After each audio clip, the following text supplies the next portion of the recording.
বক্তব্য কি দেব, আব্দুল্লাহ বক্তব্য দেয় শেষ করে ফেলেছে একবারে। দারুণ বক্তব্য দেয়নি? হ্যাঁ। তো আমি যে কথাগুলো বলবো পয়েন্টের উপরে একটা একটা করে আপনি ধরে রাখবেন, মনে রাখবেন ইনশাল্লাহ।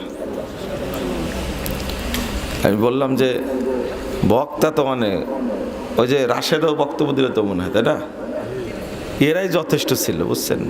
আগামী দিনে কিছু বক্তা আসতেছে, বেদাতীদের একবারে গোষ্ঠী সাফ করে দেবে ইনশাল্লাহ, বুঝছেন? যদি শুনে যে রাহুল আসতেছে, তাহলে মনে করো যে ওরা দোয়া ইউনুস পড়া শুরু করে যে আজকে কি করবে, বুঝছেন? আলহামদুলিল্লাহ কিছু তৈরি হবে, হচ্ছে। আগামী দিনে আমাদের মাঠে আসা লাগবে না।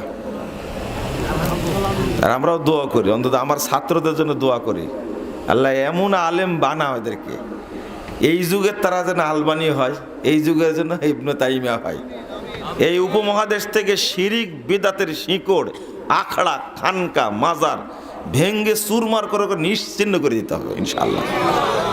কিয়ামত পর্যন্ত যেন মানুষ না বুঝে, ইতিহাস হয়ে যেন থাকে যে বাংলাদেশে বহুদিন পূর্বে শুনেছি শাহজালালের মাজার ছিল, এখন আর নাই। এইরকম ইতিহাস তৈরি করার দরকার। বাইজিদ বোস্তামীর মাজার ছিল, জীবনে বাইজিদ বোস্তামী দেশে আসেননি।